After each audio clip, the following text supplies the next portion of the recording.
Ukraine is reportedly planning to cancel its visa-free arrangement with Israel and ask the NATO-led defense contact group Ramstein to exclude Tel Aviv. That's after Kiev accused it of potential espionage and of taking a pro-Russian position on the international arena. The Israeli authorities did not provide any real assistance. Instead, the information obtained during the meetings in the Ramstein format is used by Israel in its own interests.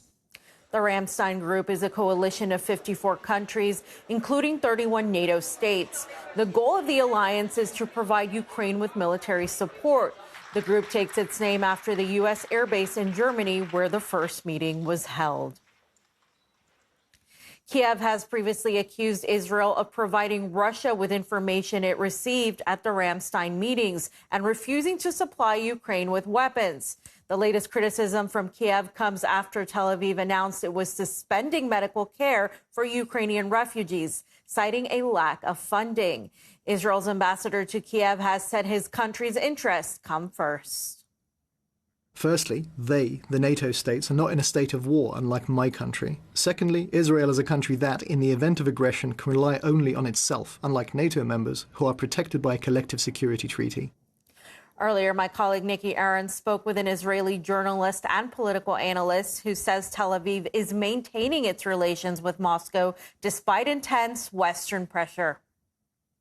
I believe that Israel sees Russia not as an enemy but as a friend for many years and decades. And that's why they don't want to take a position like the West against Russia. But on the other hand, the United States and Ukraine pushing Israel to take some substantial, at least to say something substantial. But as long as Israeli Prime Minister can continue and the Israeli government to be neutral, they will do that because Israel has so much to lose if they will take a side in this conflict. Ukraine has lashed out at Tel Aviv, really, for slashing the medical aid to 14,000 Ukrainian refugees, citing a lack of funding.